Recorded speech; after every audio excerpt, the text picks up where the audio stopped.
siapapun selalu bertanya, bagaimana kesenian tradisi dapat lestari. Pertanyaan itu pun datang pada kami sebagai pegiat seni.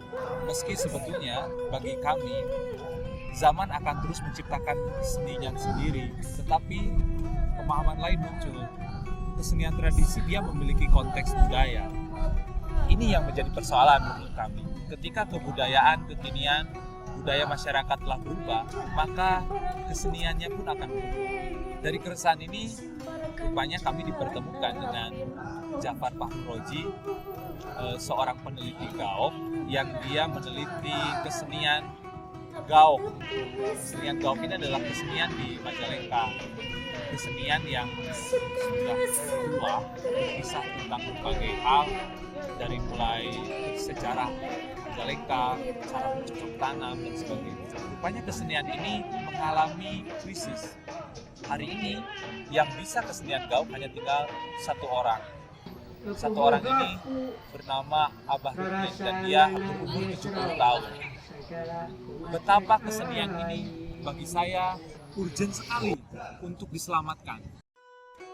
Maka dari itu, saya akhirnya berbicara dengan Sahlan Bahwi sebagai seorang sutradara dari Jalan Teater.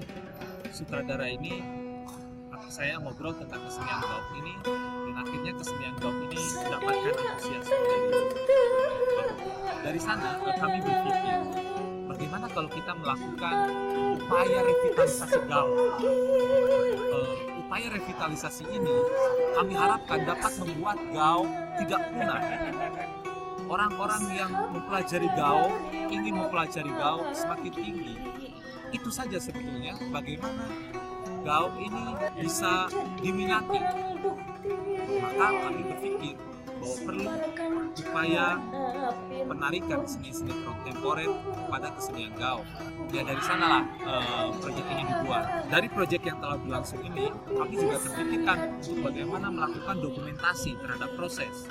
Dokumentasi proses revitalisasi gaok itu bertujuan untuk melakukan identifikasi metode revitalisasi seni. Dalam hal ini gaok.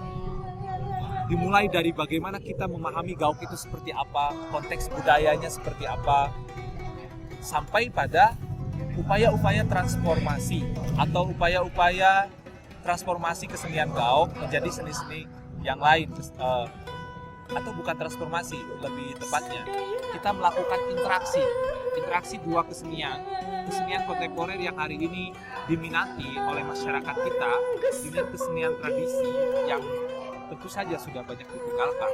Interaksi ini bagi kami perlu prosesnya kita lakukan dokumentasi sehingga kita bisa melihat bagaimana metode penciptaan seni ini berlangsung, bagaimana metode revitalisasi gaok ini terjadi, hingga siapapun yang peduli terhadap kesenian gaok, siapapun yang peduli terhadap kesenian tradisi di daerahnya bisa mengambil inspirasi dari film ini. Hingga upaya semacam ini untuk melakukan revitalisasi kesenian tradisi bisa menjamur, bisa terjadi di berbagai daerah di Indonesia. Kesenian tradisi itu adalah sebuah kesenian yang memiliki nilai. Bagi saya ini penting untuk kita selamatkan.